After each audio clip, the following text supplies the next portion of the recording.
Last night, I think the world, or at least Americans, conservative Americans, were shocked on what happened up on Capitol Hill. They tried to remove and impeach Alejandro Mayorkas, the man single handedly responsible for destroying the United States with the permission of Joe Biden. To help us better understand that today, I have Congressman Troy Nehls from Texas. Congressman, thank you so much for joining me today. Absolutely. Good to be with you. Thank you.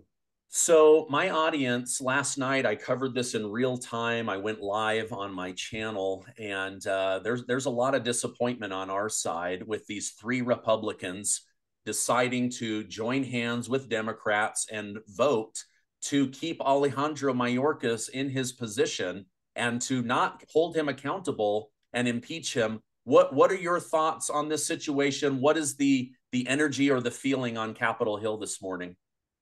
Great question. Listen, I supported the impeachment. We should have done it. We called for it months ago.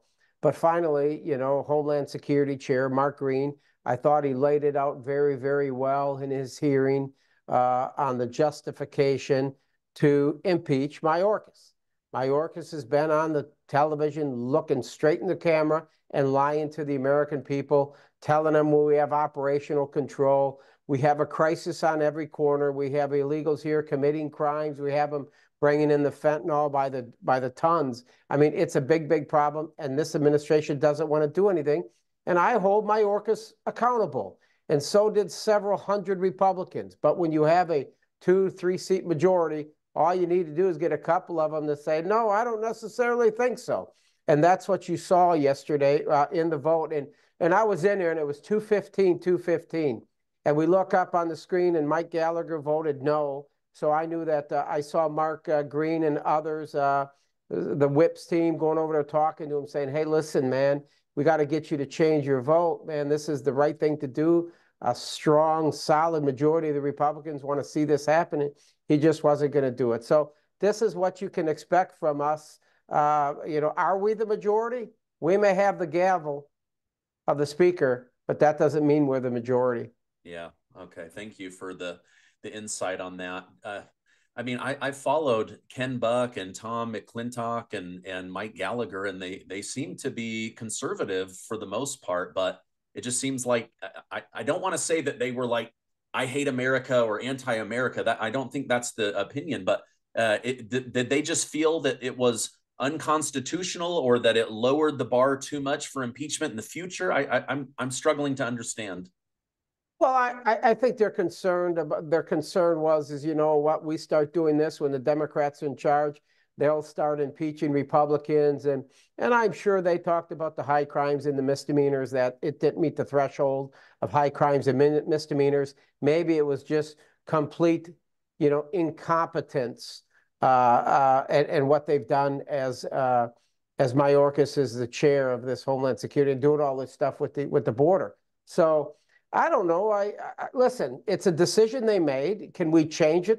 No, but I truly believe that when we come back next week, we'll come back up here next Tuesday. I believe it will go back to a floor vote because remember, we didn't have our majority leader. We didn't have Steve Scalise up here because he's dealing with some medical issues, but he'll come back and I think we'll win this thing. We'll win it next week. Okay. Oh, that's encouraging. That's good to know. So switching over to President Biden, as I've researched and studied, and I may be wrong, but it seems like just from an outsider's perspective, I could single-handedly tie Joseph Robinette Biden to the enrichment of the cartels in Mexico, billions and billions of dollars. He's also been in charge during the largest crisis of human trafficking. Why are these not impeachable offenses? And do you think that Biden has proven that he's not worthy to be leading the country? Oh, without a doubt. He's been a dismal failure. He has destroyed this country in 3 years, and we must stop the bleeding. But it's happening. Now, it's going to take 10 more months, unfortunately. It's going to take 10 months when Donald Trump wins the general election and he's sworn in as the 47th president. It can't come soon enough. But no, Joe Biden has destroyed this country. He reversed all of Trump's policies, specifically rating to the border, the Remain in Mexico, the First Safe Third World, Title 42. And he did it. And Joe Biden did this, in my opinion, because he despises Trump. He hates the man to the core. He knew that Trump's policies were working. It kept America safe, but he despises him so much, he reversed them all on January 20th, Inauguration Day. He reversed them all, I think, fully knowing it was going to hurt the American people. And we've seen it, but he just doesn't care. His hatred towards Trump trumps America and its people. Oh, it's like, I feel like this is Joe Biden flying the Trump airplane, and he's literally willing to take every single passenger down with him in order to destroy the Trump plane. Like, it's insanity to destroy an entire beautiful country over bitter feelings towards Trump. Let me ask you this. You know, I always hear from my Democrat family, from the talking heads in the mainstream media, that the Democrats are the party of kindness, that they're the only party looking out for the middle class, hardworking, blue-collar American. And yet, from everything I see with my eyes, they have completely turned their back on their own voters. They're in favor of illegal immigration. They would rather support the billionaires. What is there any truth to my observation, or am I just seeing this wrong? You're absolutely right. And when you look at Joe Biden and his approval ratings, they're at 33% right now. And I think that the American people are starting to pay attention to the southern border, as well as the economy, the inflation, the fuel prices, all of it, the crime. I think the American people are paying attention. But what I've noticed, that the border has become a #1 issue now, because we've had governors in the South start busing these individuals up into their own backyards. These mayors, and they call them, we're a sanctuary city. Bring us them, bring us your people. You can come up here and feel warm and cozy. And then all of a sudden they start busting them up there, and they're like, well, wait a minute, we can't house them. We don't want them here. So Eric Adams is having a conniption fit up there. He's suing the bus manufacturer. He's got problems up there. And I'm thinking, what are you whining about, Mayor? What are you whining about? The state of Texas and other border states have been dealing with this for years, and you're complaining about it now. So I think it's great. I think what you saw in Martha's Vineyard with sending a couple hundred there, they thought the world was on fire when you sent a couple hundred to Martha's Vineyard. And you know, those up there, those Democrats up there, like, hell no, we don't want them in my backyard. Send them someplace else. So no, that's what caught the attention of the American people. And when you have the individuals in these large inner cities, all of a sudden their kids dealing with crime and everything else. Now they they can't go to a school because the gym is full of migrants. Oh man, that woke up the mayor and some of these other places. So they've got their own constituents are complaining about this. He's got a 33% approval rating, my friend. He's done. I'm telling you, he's done. Donald Trump's going to be the 47th president. It can't come soon enough. Yeah, I agree with you. Do you see them trying to swap Biden out during the Democrat convention, or you think they're going to roll the dice and run him all the way? That would kind of scare me a little bit. I want Joe Biden. I've made it very, very clear. I've talked to people. I said, I'm encouraging you to send Joe Biden $10 because we want him to be the nominee. We want the Democrats to crown their king, put Joe Biden in there because Donald Trump will beat him for a second time in an election. He'll beat him a second time. But yes, I think there are many Democrats that are concerned about what they see with him on television, and he's kind of flailing around. He's not coherent half the time. And so they're trying to find a candidate, but who would that candidate be? The guy with the pretty teeth and the fancy hair in California? I think he's an absolute nut job, and we don't need California policies to spread across the entire country. Could it be Michelle Obama? Could it be the border czar, Kamala? I think they're going to have to keep their horse. They've saddled him. They've saddled Joe Biden. I think they keep their horse. That's what I want. I want Joe Biden to be mano a mano with Donald Trump, and Donald Trump will beat him for a second time. Yeah. Even Trump said, I'm not at all worried about Gavin Newsom. All you have to do is point to California and his career's toast, right? And then the last thing that Gavin Newsom wants to do is jump in, and his first shot on the public stage is to lose. So I do believe that they're going to run him all the way. One thing that I wanted to understand, I know that this is the other side of Congress, but over in the Senate, Chuck Schumer has been saying, this is some of the best work I've ever done on policy. I've never worked better with Mitch McConnell, hand in hand. We see eye to eye. Now Mitch McConnell's realizing he's put together a turd that's likely not going to be passed over in the Senate. And he's backtracking, telling people, don't vote for this. Whenever Chuck Schumer says that he's done something really great, it always makes me a little bit, on pins and needles. But do you see this border bill passing in the Senate over to the House, or do you think this thing is dead on arrival? I don't know. They've got some problems with that border bill. There are many Republicans that are paying a close attention to it. Now, just understand, we just got that thing. We just got the text last week. It's 300 and something pages.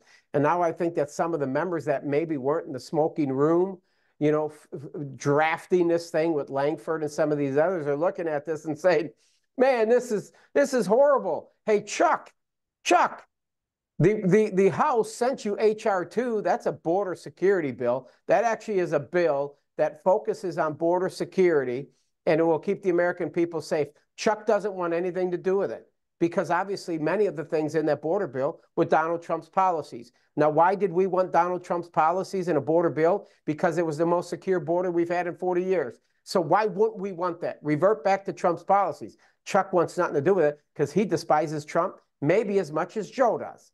Yeah. So they're going to come up with a policy, some type of a border plan. It's a border plan, but it's not about securing the border, you guys. This has nothing to do with about border security. Chuck in that bipartisan bill in the Senate is about everything about trying to improve his 33% approval rating. And when the Republicans on the House side do not support it, the dishonest media, the greatest threat to our country, is going to blame the House Republicans for not being serious about border security. Chuck, you can take up our bill. Joe, in the meantime, you can shut the border down on your own through executive order. So it's just the dishonest media is trying to confuse the American people. Shame on them. Shame on them. Yeah, absolutely. Congressman, I've been going through your book, Borderless by Design, and right away, I was just disgusted. During a House Judiciary Committee hearing, you pointed out how someone who had been deported 6 times from the country was allowed to illegally sneak back into the country and kill one of your constituents down in Texas. Yeah. It's disgusting to me. And I see this over and over and over again. I shared these stories with my wife, the robberies, the threat, the beating up police, violating women and children. I mean, it just grosses me out. How often is that happening? And does Joe Biden, do the Democrats even care that kind of violence and crime is happening with some of these illegals? No, because they don't really want to cover that. They don't want to cover that because it would make them look very, very bad. That is part one. I share that in the beginning because I was in law enforcement for 30 years. I was the county sheriff of Fort Bend County, Texas, a large county. I had 826 employees there and a county of about 800,000 people. And when I was sheriff, I kept noticing that many of these individuals are coming through, and we're starting to see an increase in crime. But this particular case here with Miss Boo, she was run over and killed at an intersection. The knucklehead fled the scene. I talk about it in the book. And then we arrested him. We bring him in. We find out that he's been deported 6 previous times. I'm like, how the hell does a guy get deported 6 previous times? How does he come back after we deport him once? This is crazy. He keeps coming back. He keeps coming back. Finally, he comes back and he kills one of my residents. A big problem. And then I, as a sheriff and county sheriffs across the entire country, have to explain to the family members like, oh boy, well, okay, we caught the guy. I mean, we want to put him in prison. He did kill mom or your sister or whatever. And then I have to look at him and say, oh, by the way, your government has failed you because this guy shouldn't be here in the first place. He's been deported 6 previous times. You try to do that as a sheriff and look at family members. It's a tough job. It's a tough thing to do. And I don't know, I can't justify it, but that's why I ran for Congress. I mean, I served in law enforcement for 30 years. I said, we got to do something about the southern border. Not only murdering our people, but the gangs coming over from Venezuela and others. We caught these very sophisticated gangs breaking into homes and breaking into hundreds of homes. And you know the homes they're breaking into are the migrants that moved here. The ones that are the legal migrants that are here, whether they're from South Asians, Pakistan, India, many of them keeping gold and rich, jewelry in their homes. These guys are breaking into homes of the individuals that are here on some type of a visa or everything else. So we've got problems at our southern border, and the only way it's going to be resolved, folks, you can't count on Congress to do it. I'm sorry. I want to be the bearer of better news. Can't count on Congress. It's going to require Donald J. Trump to come back in and fix it in 10 months. Yeah. Wow. Okay. I read just this morning that this whole thing is really backfiring on Democrats, that they are losing the Hispanic vote, the Black vote, and the legal migrant vote faster than they've ever lost. And honestly, that makes me really happy to read. But in your book, why borderless by design? You think that this whole thing on the southern border is all very calculated and planned out? Oh, absolutely. This is by design. It's not by accident. When Joe Biden, even before he was inaugurated on January 20th, he was out there telling people, come on, come on. He was inviting people, not just from Latin America, Mexico. He was inviting them from across the entire globe. Come on up here. We're open. Come on into our southern border. So he was inviting them in. He knows that, in my opinion, this is my opinion, this is about one party rule. This is about bringing as many illegals into this country as possible and doing it as quickly as possible. Because once they're here, he's releasing them. We know that a majority of them never go back to their to a court date. Many of them that are here try to claim amnesty, and about 10% of them actually have a legitimate complaint. So they're scattered throughout our entire country, right? And eventually, the long game is for the Democrats, is eventually offer these individuals citizenship, amnesty, citizenship. And it's all done, I talk about it, through the naturalization mills with Boss Tweed way back then in New York with the migrants that would come. They would come, and all of a sudden then they're going to be citizens. They're allowed to vote. They throw them into the polls. And then you have one party rule forever. So no, this is by design. It's not by accident at all. And I talk about it, and I'm very, very specific in the book as to why this is all by design. Yeah, no, it's great. Excuse me, the chapter on this mill of like pumping people through like it's a conveyor belt was just really brilliantly written. The thing that's crazy is I heard Representative Ralph Nadler from New York just this last week. He said, we're not bringing all these illegals in so that they can vote in federal elections, just local elections. And Mike Johnson was like, there you go. You guys just admitted on national TV that the whole point of this is a conveyor belt of future Democrat voters. Only 27% of the country is willing to identify themselves as a Democrat. They're embarrassed of the party. They know that their progressive policies they've gone too far with all of them. So when you were writing this, I'm sure it didn't bring you a lot of joy to write this, especially after being in law enforcement for 30 years. But as you wrote this, was there one particular thing about the border that stuck out to you? Well, when I go back and you go back into the history with the European migration, I mean, obviously, when you're coming from Europe and the migration, you're having to cross an ocean. And what we saw with Mexico, with the Bracero program back in 1942 when that started, and it was contract labor. So we had a shortage of labor, right? You had World War II, you had people coming in. It was a contract labor, and the government supported it. We brought 200,000 of these migrants into this country, right? Because we had a labor shortage.